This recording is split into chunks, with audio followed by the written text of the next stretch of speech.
But the wild things cried, "Oh, please don't go. We'll eat you up. We love you so." How many of you know those words? I'm seeing lots of hands. Am I virtually? I'm seeing the person who gave us that book for our child is here virtually. It's words from Maurice Sendak's Where the Wild Things Are, one of those books that many of us either read to our children or read as children many, many times. "We'll eat you up, we love you so." And my parents used to say that to me much more often than when we would just read the book.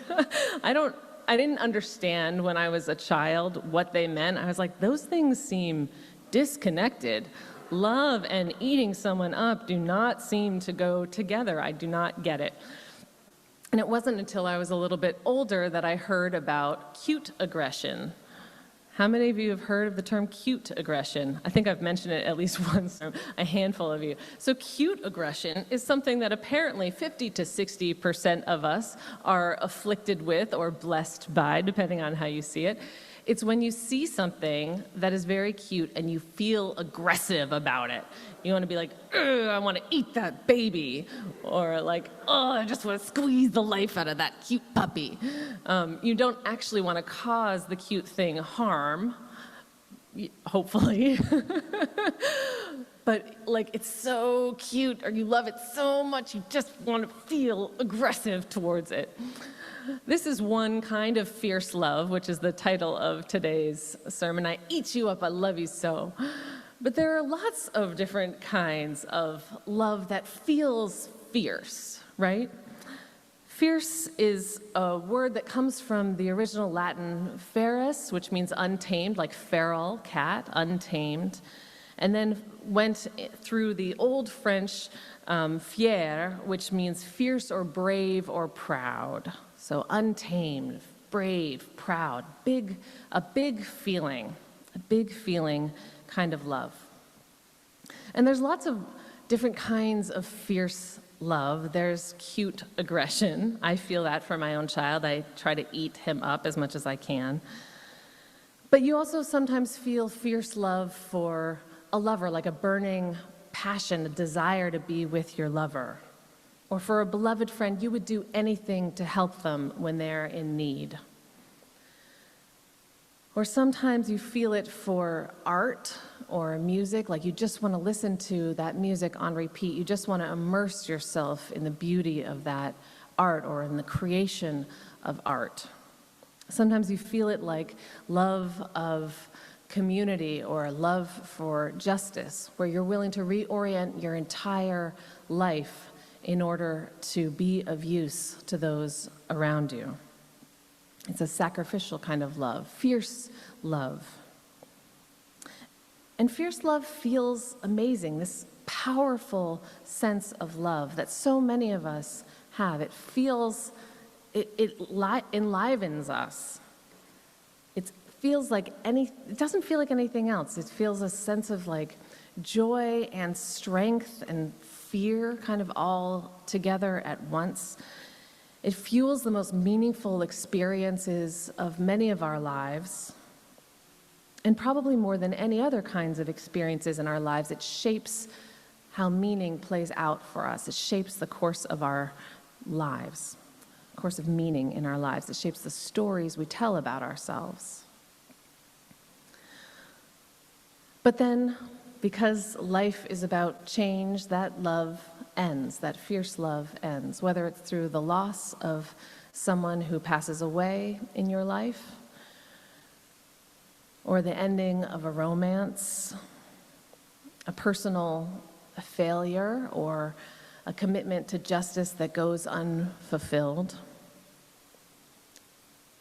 And it breaks our hearts when that love ends, right? Breaks our hearts. Once we felt that kind of heartbreak, the romantic heartbreak, it can be hard to love again. It can be hard to put ourselves out there for love again. If it's our families that have broken our hearts, it can be hard to trust ever again. If we loved all with our whole hearts, what we had given ourselves to and it didn't work out, if we had failed. We can lose sense of our own identities if that fierce love falls apart. We can lose our hopes and dreams, faith in ourselves. And if it's just the heartbreak of an unjust world, which I'm assuming all of you feel to some degree or another in the same way that I do, there are times when we can just want to give up, right? When we wish we didn't care, because the heartbreak of loving the world is so hard to bear. Once we've experienced a taste of that heartbreak in our lives, I think most of us probably never want to feel it again. And so sometimes we close our hearts to things that we know might bring heartbreak down the line. Before we even felt the heartbreak, we close ourselves off in order to not feel it, because we felt it in the past and we don't want to feel it again when fierce love goes away. I know that I am the kind of person who doesn't really do something if I don't feel like there's a good chance of success. It's probably not 100% true, but like sports, I am not an elegant or athletic person ever, and I have never even tried to play a sport. I made a quick inquiry in junior high about the field hockey team, and they were like, oh, well, it started last week. I was like, oh, okay, I guess I'll never play sports. I was the kind of person who was like, maybe not picked last all the time, but like second to last, or definitely not first, definitely never first. And so I just didn't try, never tried. I've taken breaks from doing justice and faith-based work in my life when my community hasn't lived up to who I've wanted them to be, or when I've given my heart to a justice effort only to see it fall flat. And certainly with romance, I've taken breaks from dating after heartbreak, feeling like I never, ever want to go there again. Is that something that you all can relate to here in Sanctuary? How about you online in Zoom? So, yeah. It's hard to open our hearts up again after heartbreak, especially when it's the heartbreak that comes after the loss of one of those fierce loves in our lives. Maybe you become more solitary or hold people at arm's length after a friend betrays you or ghosts you. Maybe you make only safe choices around your career or around your pursuits after a failure of your passion. And I think that it's one thing to take a little bit of time to heal after a heartbreak. That's not really what I'm talking about. It's more when we close our hearts after a heartbreak. I've done both. There's been times in my life when I've taken time to heal and then I've gone back out. And there's been times when I've closed off. That's what I'm talking about today. So today I'm wondering how we can keep ourselves open to that immersive, powerful, fiery, even sacrificial, fierce love that shapes our lives and grounds our purpose and fuels pretty much all of the work for positive change in the world. How can we keep ourselves open for that when there are no guarantees that it will stay? In fact, the only guarantee is that something will change about it.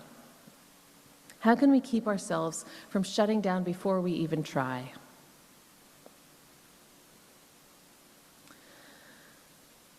The poet Jane Hirshfield, in her poem, For What Binds Us, says this: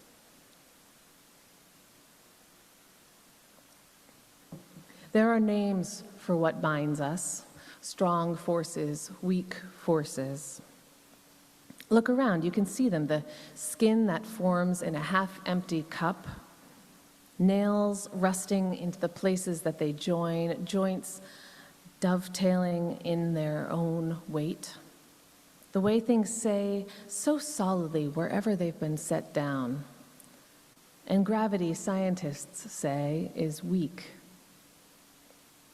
And see how the flesh grows back across a wound with great vehemence, more strong than the simple, untested surface below. There's a name for it on horses. When it comes back darker and raised, proud flesh, it's called proud flesh. As all flesh is proud of its wounds, wears them as honors given out after battle, small triumphs pinned to the chest.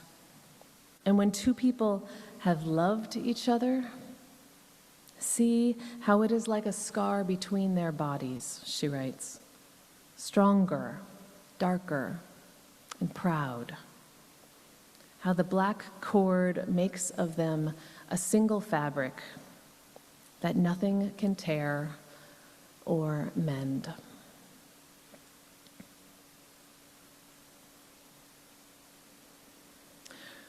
Hirschfeld's poem talks of two people loving one another, but I think that kind of scar that she talks about can come about from the love that goes beyond just individual love or romantic love. When we love fiercely, after heartbreak, we feel that scar on us, right? That scar between our body and that which we have loved, that's stronger and darker and proud, that black cord that makes of us and that which we loved a single fabric that nothing can either tear or mend. In other words, fierce love creates lifelong bonds, scars that we share with our former beloveds. And sometimes we just want to fix it. We just want to mend those jagged edges, that which is jagged in all of our love and all of our relationships, to heal in a way that doesn't leave a scar. And sometimes after heartbreak, we don't want to share anything with our former beloved, right? Like not even a scar. We don't even want to share that with them. We want to tear them from our lives, erase their memory from our bodies, and start anew. But the poet is saying that love, that fierce love, inevitably creates these scars, that those dark cords that weave together the indestructible fabric of our existence. We can't remove those scars. Once we've loved fiercely, we can't erase the mark that that love leaves on us. We can't erase the way it changes the courses of our lives. Hirschfeld is saying that the more we accept and love our scars, the more we are healed. The more we are healed. I kind of think about it a little bit like after surgery, when a surgeon tells you to rub cocoa butter on a scar. Has anyone ever been advised to do that? I had surgery a couple of years ago, and that's what they told me to do, rub cocoa butter on the scar. Not that it would keep the scar from coming in, but it will keep it a little bit softer, just trying to soften that experience of scarring. Fierce love gives shape to our lives. It fuels all of our work for a better world. But like everything in this life, it changes. It doesn't last forever. And at the same time, the act of fiercely loving marks us like the flesh that grows back across the wound with great vehemence, more strong than the simple untested surface below. Proud flesh. May we come to give thanks for our proud flesh, our fierce flesh, those dark cords that are tattooed across our souls, reminding us that love was here and here, also here. That love has been everywhere in us. When the pain of heartbreak makes us wish that we could erase that love that once was, may we remember that while these scars come from the encounter with the beloved, with the once beloved, that shared experience with the one that we used to love, the scars belong to us, not to them. The scars that live on in us tell us of our own healing, our own resilience, the ways our own souls have grown through loss. On this Sunday, my friends, may each one of us love fiercely, love our scars, and find new ways to love one another after heartbreak. May it be so, and amen. Hi, I'm Reverend Hannah Capaldi. And I'm Reverend Abbey Tennis. We are the ministers at the First Unitarian Church of Philadelphia, where our mission is to awaken love and justice in our lives and in the world. We're so grateful that you watched, and we hope that the sermon connected with your soul.